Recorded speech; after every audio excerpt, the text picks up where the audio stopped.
Yo les gars, juste avant de passer à la vidéo, je tenais vraiment à vous dire que j'ai pris un énorme plaisir à la tourner, c'était un truc de ouf. Aussi bien la préparation de la vidéo en fait, parce que j'ai pris des notes, d'ailleurs vous allez le voir, lire les notes des fois dans la vidéo, j'ai pris genre vraiment un plaisir de ouf, aussi bien à la préparer qu'à la tourner et à la monter. Donc j'espère que la vidéo va vous plaire, je tenais vraiment à vous remercier pour tous les nouveaux abonnés sur cette chaîne Réaction de Fit, ça fait extrêmement plaisir, bienvenue à vous. Tous vos retours dans l'espace commentaires sont pris avec un grand plaisir, je vous souhaite une bonne vidéo et j'espère que vous allez kiffer. Ciao. Yo l'équipe, bienvenue à tous pour une nouvelle vidéo sur la chaîne, deuxième vidéo sur la chaîne Réaction de Fits. Et aujourd'hui les gars, je voulais vous parler d'un sujet qui m'intéresse mais énormément. On va aller parler, comme vous l'avez vu dans le titre et dans la miniature, du roman de Ace, le Ace Novel, dessiné par Boichi, donc qui est le manga un petit peu hors série, mais néanmoins canon il me semble. Vous allez me dire dans l'espace commentaire, mais il me semble que c'est canon, hein. Il me semble que c'est comment dire, lié à l'histoire de One Piece et que c'est validé par Oda. Vous me direz dans l'espace commentaire parce que ça m'intéresse énormément. Bon, que ce le soit ou que ce soit pas, ça change rien au fait que je kiffe. Mais je dois avouer que ça serait quand même mieux si c'était lié à l'histoire de Oda et validé par Oda lui-même. On va aller parler du Ace Novel, donc dessiné par Boichi, l'histoire de Ace. Alors le premier chapitre, il faut savoir que je l'avais lu il y a un petit moment. Je l'ai relu parce que je voulais vous parler du chapitre 3, mais je me suis dit pourquoi pas vous parler du chapitre 1 dans une vidéo, du chapitre 2 dans une autre vidéo et du chapitre 3. Et franchement, vu le kiff que j'ai pour ce Ace Novel, alors j'ai lu que le chapitre 1, mais j'avais trop kiffé à l'époque. Je l'ai relu ici, je me suis dit, mais carrément le partager avec vous, ça va être un pur kiff. Donc le Ace Novel par Boichi, il faut savoir que ça va être une histoire qui va nous être racontée à travers les yeux et la mémoire de Masked Deus. Masked Deus qui est introduit dès la première page. Nouveau personnage, il me semble pas que ce soit un personnage qui existe dans la trame de One Piece par Oda. Dites-moi si je me trompe, hein, comme j'ai dit, je suis pas le fan absolu de One Piece, donc ça se trouve le perso existe et je m'en rappelle plus, ça se trouve on nous parle de lui un moment et je m'en rappelle plus, c'est clairement possible. Donc Masked Deus nous dit qu'il va nous raconter une histoire, l'histoire d'un jeune homme qui l'a marqué telle une traînée de flammes. Et déjà mon pote, quand ça commence comme ça, tu sens que ça va être épique, tu sens qu'on va te raconter quelque chose qui va te faire frémir comme un feu ardent. On nous propulse des années en arrière, là où Masked Deus se trouve être un jeune garçon qui ne porte pas encore ce nom d'ailleurs, tout seul sur une île déserte. On nous fait comprendre qu'il veut écrire un livre, il veut écrire une histoire, il veut faire rêver les gens avec un récit d'aventure. Et il est tout seul sur une île déserte, il a beau être tout seul sur une île déserte, il n'arrive pas à écrire. Il ne trouve pas d'inspiration et il est au niveau 0 de la motivation. Très vite, dans le chapitre, Ace débarque. Il déboule littéralement dans la vie de Deus et c'est pas pour rien, je pense, qu'on nous fait voir débouler comme ça. C'est parce que ça va être l'élément déclencheur justement de la vie de Deus et du coup également de son aventure qu'il va pouvoir écrire, sa propre aventure. Il va littéralement changer la vie et embraser, Ace va embraser la vie de Deus. Il y a quelque chose que j'ai adoré dans ce début de relation entre Ace et Deus. Donc Ace forcément qui arrive sur l'île, il a besoin de l'aide, il demande rapidement l'aide à Deus pour l'aider à construire un bateau. Et ce que j'ai adoré, c'est que on va avoir un objectif commun entre les deux personnages, construire un bateau pour réussir à partir de cette île. Et on nous montre très vite la différence de caractère entre Ace et Deus. Ace qui est un personnage qui voit toujours de l'avant, Ace qui est un personnage qui tire les autres vers l'avant, qui a la joie de vivre et qui a la faim de s'en sortir, tandis que Deus, il était au point 0 littéralement de la motivation, il était au bout du gouffre clairement, au bout de sa vie. Et du coup j'ai bien aimé déjà cette confrontation entre deux personnages qui n'ont pas du tout la même façon de voir les choses, alors qu'ils sont en train de vivre finalement la même chose. Ils sont seuls sur une île déserte, tout simplement. Bon alors déjà on va noter une chose les gars, il faut le dire, Boichi c'est vraiment incroyable ces dessins. Je sais qu'il y en a certains qui n'aiment pas les dessins parce que ça s'éloigne trop du style de Oda. Moi personnellement ça me dérange pas, on parle pas, c'est pas One Piece ici en soi, on parle pas de l'œuvre de Oda, on parle d'un hors-série en fait sur l'histoire de Ace. Donc moi personnellement ça me dérange pas que l'auteur dessine avec son trait à lui et ça donne un petit peu une autre envergure au personnage en plus. En tout cas dans le cas de Ace c'est extrêmement réussi je trouve. Du coup ces deux personnages perdus sur la même île, bien que très différents au niveau caractère, vont vite avoir un objectif commun et c'est là que l'amitié va se tisser. Il faut construire un bateau pour s'en aller de cette île. Et c'est là qu'il y a une grande différence entre les deux personnages qui va commencer à se creuser. C'est que on va voir que lors de la confection, on a un Deus qui va être plutôt réfléchi, qui va être le cerveau. On a un Ace qui va plutôt être manuel, qui va plutôt faire les travaux entre guillemets, même si Deus va aussi y participer. Mais surtout en fait, en termes de motivation, et c'est là qu'on va vite voir la différence entre les deux, Ace, mais c'est une machine, il est inarrêtable Ace. Et justement c'est ça qui est bien, c'est que nous on va nous faire comprendre que Ace, mais il avait tout pour devenir l'un des plus grands, si ce n'est même peut-être le plus grand. Une amitié commence à naître entre les deux et cette amitié elle est très marquée par le fait que Deus, il croit lui dans les ouvrages d'un Bragman, d'un écrivain qui s'appelle Bragman et depuis sa tendre enfance, il lit cet ouvrage, ses écrits et à chaque fois qu'il en parle autour de lui, tout le monde se moque de lui en fait, littéralement. Tout le monde le prend pour un fou, pour un gamin, d'accord, croire à des histoires stupides comme l'histoire de Little Garden ou comme d'autres histoires. Nous, bien sûr, en tant que lecteurs, on sait que ces histoires, elles sont vraies, donc on sait qu'il a complètement raison d'y croire. Mais outre ça, ce qui va être très intéressant, c'est que pour la première fois de sa vie, Deus, il va rencontrer quelqu'un qui partage les mêmes rêves que lui, ou du moins qui ne va pas se moquer de lui par rapport aux ouvrages de Bragman. Ace est intéressé par ces ouvrages-là et il va même dire qu'il va être intéressé par la légende de Oz qui est racontée dans cet ouvrage-là, le géant qui tire les continents. Alors là, j'ai trouvé ça super bien. Hein. Tu vas rattacher les deux personnages par ce qui attire le plus Deus en fait, hein, littéralement. Donc forcément, Deus, à partir de là, il va se dire « Putain, je me suis enfin trouvé un ami, je me suis enfin trouvé quelqu'un qui ne me juge pas parce que j'aime ça. » Donc forcément, c'était plutôt fin. Et d'ailleurs, on va voir qu'il va commencer à y avoir une admiration de la part de Deus envers Ace. Et cette admiration, elle n'est pas anodine. Vu que l'histoire nous est racontée par Deus, et bien forcément, l'admiration que lui, il va commencer à vouer envers Ace, c'est ce que nous, on va aussi ressentir envers Ace. La confection du bateau avance et malheureusement pour eux, ce bateau est détruit par un orage. On a ici, encore une fois, une fracture entre les deux personnages. On va avoir une fracture entre l'optimisme infini de Ace et le pessimisme naturel de Deus, j'ai envie de dire. Deus qui ne sait pas comment faire lorsque ça ne va pas comme il faut, en fait. Tout simplement dans sa vie, il ne va pas réussir à vraiment se relever de lui-même.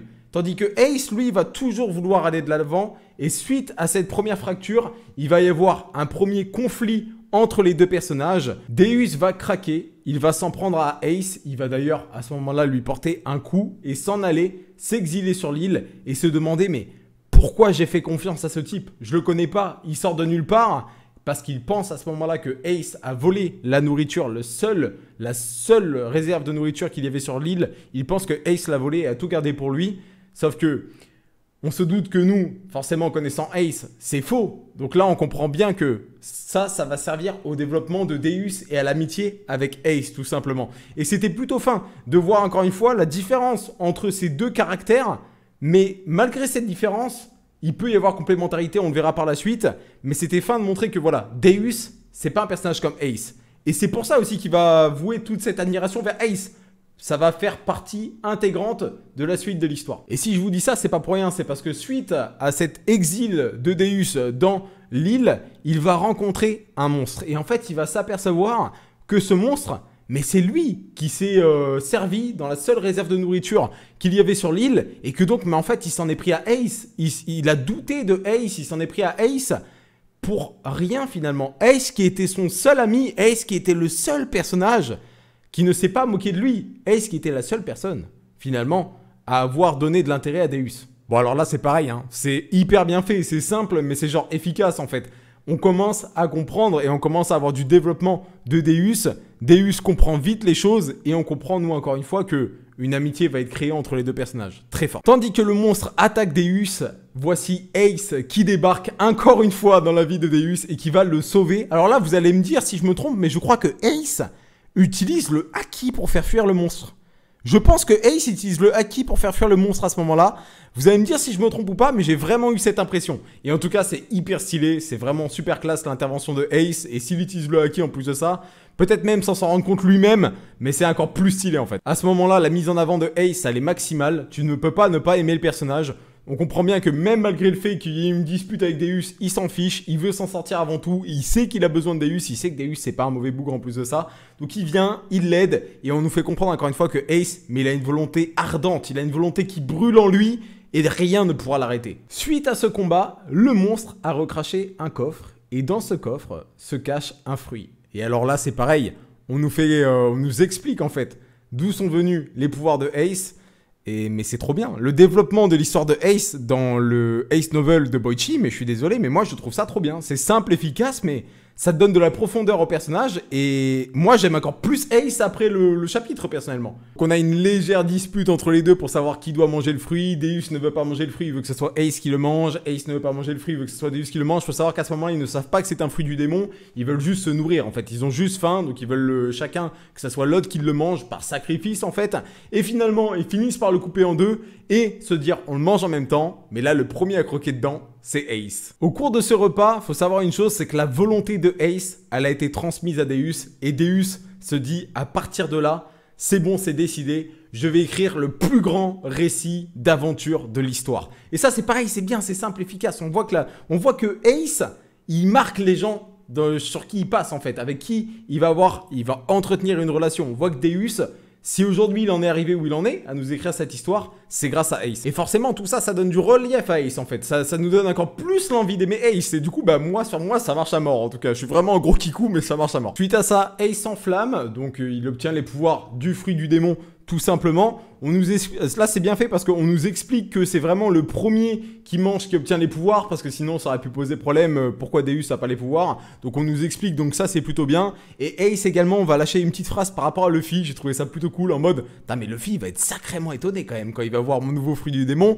Ah là, c'est pas l'homme caoutchouc, c'est le pouvoir du feu, ça en jette beaucoup plus. Rendez-vous compte comment ce chapitre il est dense, hein. Je vous raconte ce qui se passe, en même temps je vous dis ce qui m'a plu dedans, mais il y a tellement de trucs à dire. Bon, après le chapitre il fait 60 pages en même temps, hein, donc c'est logique. Suite à cette courte interlude, on a une reprise des travaux. Mais on n'a pas une reprise des travaux de confection du bateau comme avant. Non, puisque maintenant on a le pouvoir de Ace. Et là c'est pareil, c'est trop bien exécuté dans l'œuvre, parce qu'en fait, on va se servir des pouvoirs de Ace, pas que pour le combat. Les pouvoirs de Ace, c'est une véritable énergie. On va pouvoir se servir du feu pour confectionner le bateau plus rapidement. Et également, dans la stratégie de confection du bateau, comment on va l'utiliser, on va se servir des pouvoirs de Ace. Et là, j'ai trouvé ça très bien. Et en fait, c'est là que Deus apporte un vrai plus.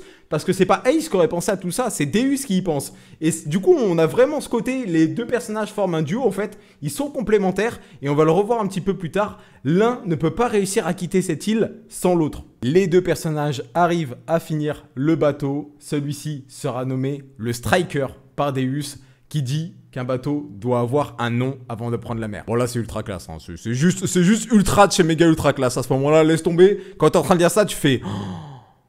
Ah, ils vont prendre la mer avec le bateau et en fait, tu commences à comprendre à partir de là. Tu commences à comprendre, c'est pas dit à ce moment-là, mais un équipage est en train de naître. Vient ensuite la prise de la mer avec ce fameux Striker. Et c'est l'occasion, lors de la prise de la mer, de nous montrer encore une fois la complémentarité entre Ace et Deus. Je le répète, l'un n'est rien sans l'autre. En effet, le monstre va attaquer le bateau, et lors de l'attaque du bateau, Ace va réussir à le défendre contre le monstre. Mais Ace, qui est susceptible de tomber à la mer, il le sait, Deus lui fait remarquer, il dit à Deus, mais si je tombe à la mer, tu seras là pour me repêcher, non ? Et ça, c'était genre trop bien. Ça, c'était genre trop bien. Vous savez pourquoi c'était trop bien? Déjà, de une, ça montre le fait que Ace sait qu'il a besoin de Deus pour réussir à avancer. Encore une fois, il en a complètement conscience. Et il y a aussi un énorme parallélisme avec Luffy. Luffy qui sait pertinemment qu'il a besoin de ses compatriotes, de ses nakamas, pour réussir à avancer. Il sait que sans Nami, il pourrait pas naviguer dans les mers. Il sait très bien qu'il a besoin de Sanji, de Chopper, de Zoro. Il le sait. Et là, j'ai retrouvé ça dans Ace. Et du coup, on peut même se dire en fait que si Luffy... il a ce côté-là, c'est aussi grâce à Ace. En tout cas, j'ai trouvé ça plutôt sympa, le fait de retrouver ce trait de caractère entre les deux personnages. Je parle de Luffy et Ace, bien sûr. Donc là, encore une fois, hein, on voit tout le talent de Boichi. Les dessins, ils sont incroyables lors du combat de Ace contre le monstre. C'est vraiment dingue. Ace est sur le point de tomber à la mer, comme prévu, entre guillemets. Et il est rattrapé sur Deus. Deus qui accepte de devenir un membre de l'équipage et donc un pirate de l'équipage de Ace. On va ici...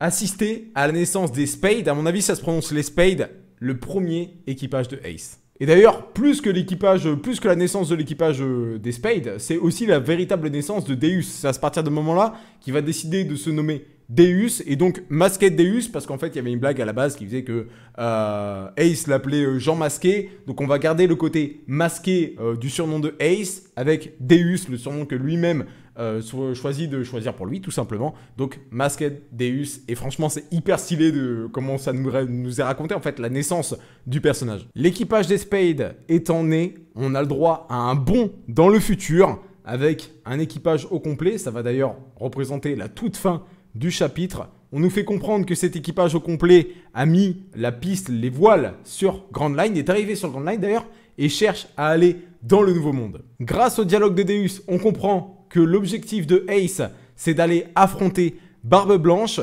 Passage sur Barbe Blanche, d'ailleurs là aussi Boichi encore une fois, non mais Boichi c'est incroyable, hein, c'est vraiment trop beau, c'est vraiment magnifique. Barbe Blanche a connaissance de Ace, a connaissance du rookie et sait que ce personnage, Ace, va continuer de monter à une vitesse fulgurante dans l'estime de tous les pirates et dans la sphère de la piraterie et sait que la rencontre avec le personnage risque d'être imminente. Et là, c'est la toute fin du chapitre.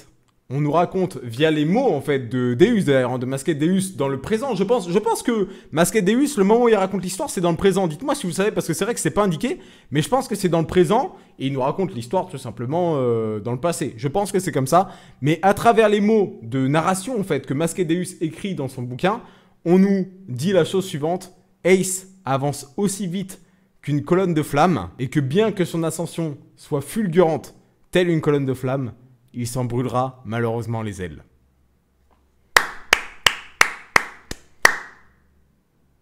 Ça se passe de mots, hein. Franchement ça se passe de mots, c'est magnifique. Rendez-vous pour la vidéo sur le chapitre 2.